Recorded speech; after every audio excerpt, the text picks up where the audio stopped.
Bismillah, Assalamualaikum warahmatullahi wabarakatuh. Perkenalkan, nama saya Muhammad Al-Auzai, NPM 2531541, kelas TE 25A.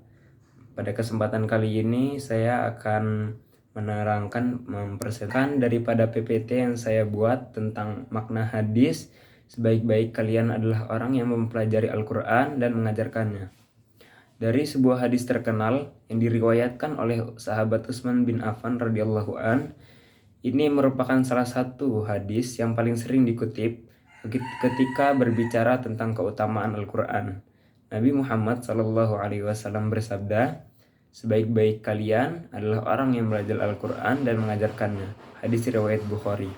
Hadis ini bukan sekedar anjuran untuk membaca Al-Quran, tetapi juga sebuah prinsip hidup yang menggambarkan bagaimana hubungan seorang muslim dengan kitab sucinya seharusnya berjalan. Di dalamnya tergandung makna yang sangat luas tentang ilmu, pengalaman, warisan kebaikan, serta kontribusi kepada umat. Berikut rangkuman penjelasan mendalam dari makna hadis tersebut. Yang pertama, sebaik-baik manusia menunjukkan kemuliaan derajat. Ketika Rasulullah menyebut suatu kelompok sebagai sebaik-baik manusia, itu berarti aktivitas yang mereka lakukan memiliki nilai yang sangat tinggi di sisi Allah. Dalam Islam, kemuliaan seorang tidak ditentukan oleh kedudukan sosial, kekayaan, atau jabatan, tetapi oleh hubungan mereka dengan wahyu Allah. Orang yang mempelajari Al-Quran dan mengajarkannya mendapat derajat kemuliaan dikarenakan mereka bersinanggungan langsung dengan kalam Allah, menjaga kemurnian agama Islam, membantu masyarakat memahami petunjuk kehidupan yang sebenarnya. Ini menunjukkan bahwa kemuliaan hakiki adalah kemuliaan spiritual dan intelektual, bukan duniawi. Yang kedua, belajar Al-Quran tidak hanya berarti membaca. Sebagian orang mengira bahwa belajar Al-Quran cukup dengan membaca huruf hijaiyah atau melakukannya dengan indah. Padahal, cakupan belajar Al-Quran lebih luas. Yang pertama tuh mempelajari Al-Quran atau tilawah, mempelajari Al-Quran dengan baik dan benar sesuai kaidah tajwid. Yang kedua, mempelajari makna atau tadabbur, yang artinya memahami arti setiap ayat, pesan yang dikandungnya, dan esensi dengan kehidupan. Yang ketiga, mempelajari hukum-hukum di dalamnya, mengetahui hal-hal yang diperintahkan dan dilarang. Yang keempat, menerapkan nilai-nilai Al-Quran dalam kehidupan. Inilah inti yang sering terlupakan. Belajar tanpa mengamalkan menjadikan ilmu tidak bermanfaat. Al-Quran diturunkan untuk menjadi petunjuk, bukan sekedar bacaan. Maka belajar Al-Quran mencakup proses mengenal, memahami, dan mengamalkan. Keutamaan mengajarkan Al-Quran kepada orang lain dari Nabi SAW tidak hanya menyebut yang belajar, tetapi juga yang mengajarkannya. Ini menandakan bahwa keduanya sama-sama mulia. Mengajar adalah bentuk sedekah ilmu yang tidak terputus. Saat seorang mengajari orang lain membaca atau memahami Al-Quran, maka pahala membaca orang tersebut mengalir ke arahnya. Pemahaman orang itu menjadikan pemahamannya menjadi amal jariah buat kita. Ilmu tersebut akan diwariskan lagi kepada orang lain. Inilah salah satu amal yang menjanjikan pahala abadi bahkan setelah orang itu meninggal. Mengajar menunjukkan kepedulian sosial. Mengajarkan Al-Quran sekaligus berarti membangun generasi beradab, berakhlak, dan berpedoman.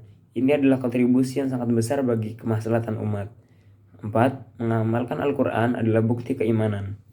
Sebagian ulama berpendapat bahwa orang yang paling baik bukan hanya belajar dan mengajar, tetapi yang mengamalkan apa yang dipelajarinya. Apa saja bentuk pengamalan itu? Sholat tepat waktu, karena itu perintah Al-Quran. Jujur dalam urusan, karena Al-Quran mencela orang yang berdusta. Berbuat baik kepada orang tua, karena Al-Quran memperintahkan kita untuk berbakti. Menjaga lisan, dikarenakan Al-Quran mengajarkan adab dalam berbicara. Belajar tanpa mengamalkan akan membuat seorang hanya berada dalam tahap teori, tidak sampai menjadi pribadi Qurani. Hadis ini adalah motivasi besar bagi siapa saja. Hadis ini memberikan motivasi kepada semua orang dari anak kecil hingga orang dewasa untuk terus berhubung dengan Al-Quran. Tidak ada kata terlambat. Bagi yang belum bisa membaca, mulailah belajar huruf hijaiyah karena Anda sudah berada di jalan sebaik-baik manusia. Bagi yang sudah membaca tapi belum mahir, perbaiki bacaan dan tajwid dikarenakan Anda sedang berada di tahap belajar yang sangat disayangi oleh Allah. Bagi yang sudah memahami, sebarkan yang Anda tahu. Tidak harus menjadi ustaz, mengajar satu huruf saja sudah mendapat pahala. Yang keenam, hadis ini membentuk generasi Qur'ani. Jika hadis ini diamalkan secara menyeluruh, maka akan muncul masyarakat yang cinta ilmu, cinta kebenaran, lembut hati, kuat akhlaknya, saling mengajarkan dan berbagi manfaat. Inilah model generasi yang dibangun oleh Rasulullah SAW di Madinah. Masyarakat yang berpusat pada wahyu, bukan hanya hawa nafsu. Kesimpulannya, Al-Quran adalah pusat kemuliaan seorang muslim.